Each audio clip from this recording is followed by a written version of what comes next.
Hello and welcome to this episode of This Week in British History. Thank you so much for tuning in. I know there's a lot of things going on in the world right now, so I really appreciate you taking the time out to spend 10 or 15 minutes with me looking at things that happened this week in British history.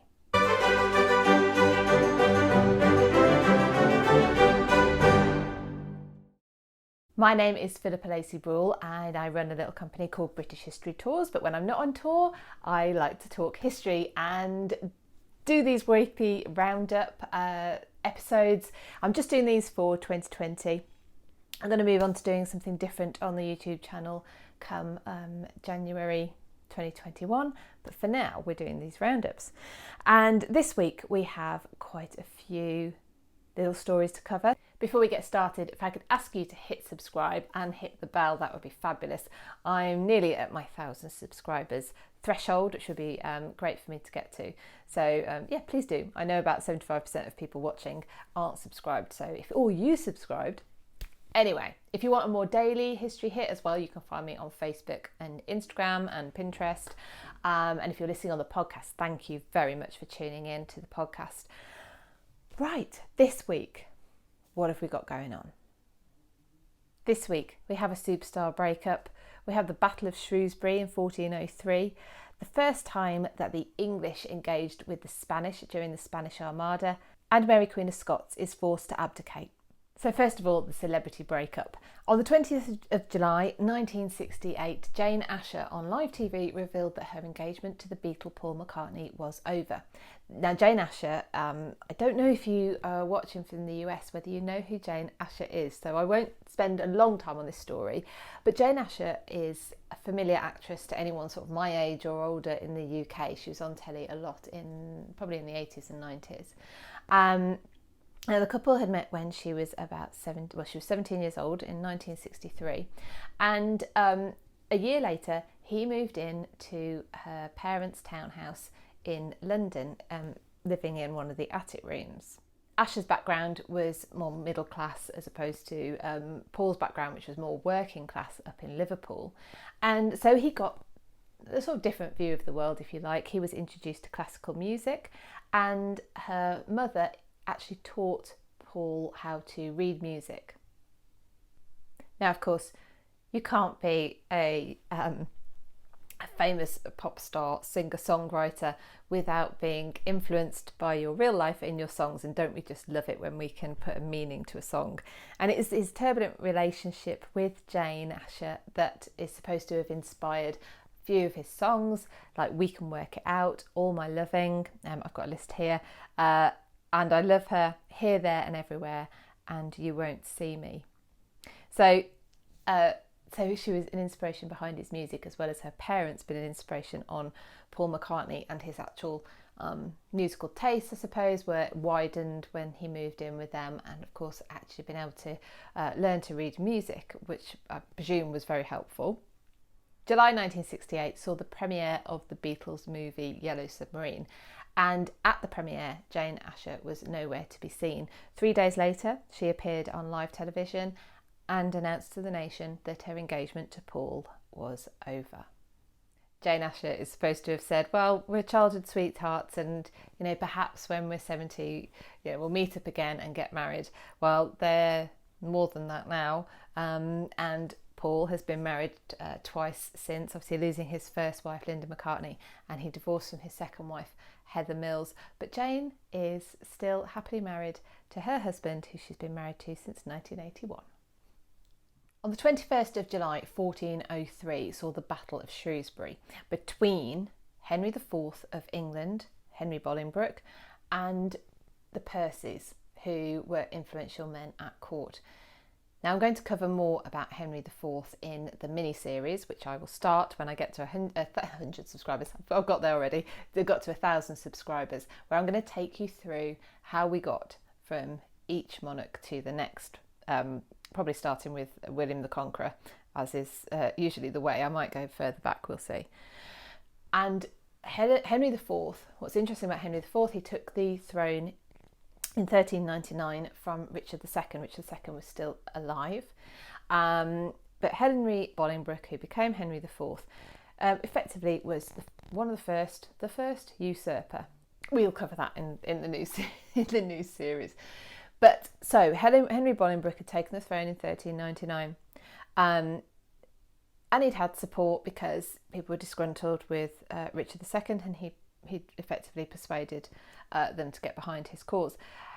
The Percys were a family that were behind Henry until Henry didn't deliver on his promises of land that had been given. If they were going to support him, they would get land, and that didn't transpire. So it didn't take long for them to become disgruntled with their lot, and they rose up against Henry. Henry Percy, the first Earl of Northumberland, also known as Henry Hotspur, a nickname apparently given to him because of the diligence with which he patrolled the borders with Scotland. He renounced his and the Percy family support of Henry IV. They now accused Henry IV of taking the throne falsely, of taxing the clergy when he'd promised not to, and of imprisoning and murdering Richard II. The Percys raised an army in Cheshire, of which many were archers. The significance there is that the King's army also contained a large element of archers, and this is the first time on English soil that archers were pitted against each other. They were similarly trained, so they were effective, but it meant a big death toll on both sides. Fighting broke out on the morning of the 21st of July, and by the end of the day it wasn't clear who was going to win or who was winning, but Henry Hotspur decided to take a final charge towards the king, and he himself got killed during that with an arrow, well, possibly an arrow to the face, because his visor was up so that he could see around. So the battle was lost, the Percys lost, and Henry IV was saved to rule for another day. On the 21st of July 1588, the English fleet under Sir Francis Drake came into contact for the first time with the Spanish Armada, the Spanish fleet under Philip II of Spain. Elizabeth I was on the throne. This was the year after Mary Queen of Scots had been executed, supposedly to keep England safe from the Catholic threat. But of course, what it did, one of the repercussions of that, was to anger Catholic Europe. And Philip II of Spain, as a good Catholic king, was going to lead an invasion of England. So there was a real threat in 1588 of a Spanish invasion of England. On the 19th of July, the Spanish fleet had been spotted off Lizard Point in Cornwall. And on the 21st of July, the English sailed out. The English ships were smaller and more manoeuvrable, and they managed to position themselves upwind from the Spanish fleet, so effectively their cannons would travel further, and the returning fire was more difficult to obviously to reach them. And so it was an English victory in that skirmish. No ships were sunk, but the English had won the day. The Spanish had to retreat. As the ships were sort of leaving the field of battle, if you like, although it's the sea, two collided and had to be abandoned. So it was sort of a moral victory for the English. Now, of course, they came back later on, but for now, the English had the upper hand. On the 24th of July, 1567, Mary Queen of Scots was being held at Loch Leven Castle, and she had had a miscarriage. She was not in a very good way. She was a prisoner in her own country, and she was forced to abdicate in favour of her 1-year-old son James, who became James VI of Scotland. James VI of Scotland is also the man who became James I of England on the death of Elizabeth I. Mary's story in Scotland is both fascinating and harrowing, and we're lucky that up in Scotland a lot of the castles and palaces that Mary would have known are there in substantially similar form to what she would recognise.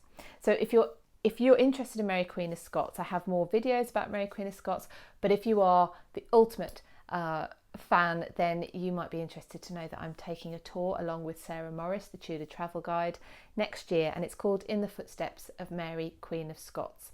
And we are basing ourselves in Edinburgh, and we are going to various venues. All of the details are on the website www.britishhistorytours.com, and if you look on history tours, you will see the In the Footsteps of Mary, Queen of Scots tour there. All the details are there, the itinerary. We're sorting out speakers at the moment, and you can see where we're staying and everything. So if you're interested in that, please do go along and have a look. Even if you're just being nosy, feel free to go along and have a look at what we do. So Loch Leven Castle is a castle on an island in the middle of a loch. Loch is a Scottish lake. And she was there, she's miscarried, she's ill, she's vulnerable, she's on her own, and the men from the Scottish court come and tell her that she has to resign her crown. She has to abdicate in favour of her son James. She really didn't have any choice, and we know that she was desperate to get her throne back. She did escape from Loch Leven Castle, and we know she escaped because she ended up in England and then in the custody of Elizabeth for the next 20 or so years. As we've talked about, the Spanish Armada was the year after Mary was eventually executed, actually in 1587. And so Mary's life was one of imprisonment for the majority of her adult life. It's a sad and fascinating story. So have a look at some of my other videos about Mary. I've put some links in the show notes to some other videos that I think you'll find interesting and other articles. So not a great day for Mary. Thank you so much for joining me for this episode of This Week in British History. I've really appreciated your time being here. Please remember to subscribe, hit the bell, share it with your friends if you think they'll enjoy it. If you comment below, I always answer to my comments. But for now, keep safe, keep well, keep occupied, and I'll see you all next week. Bye.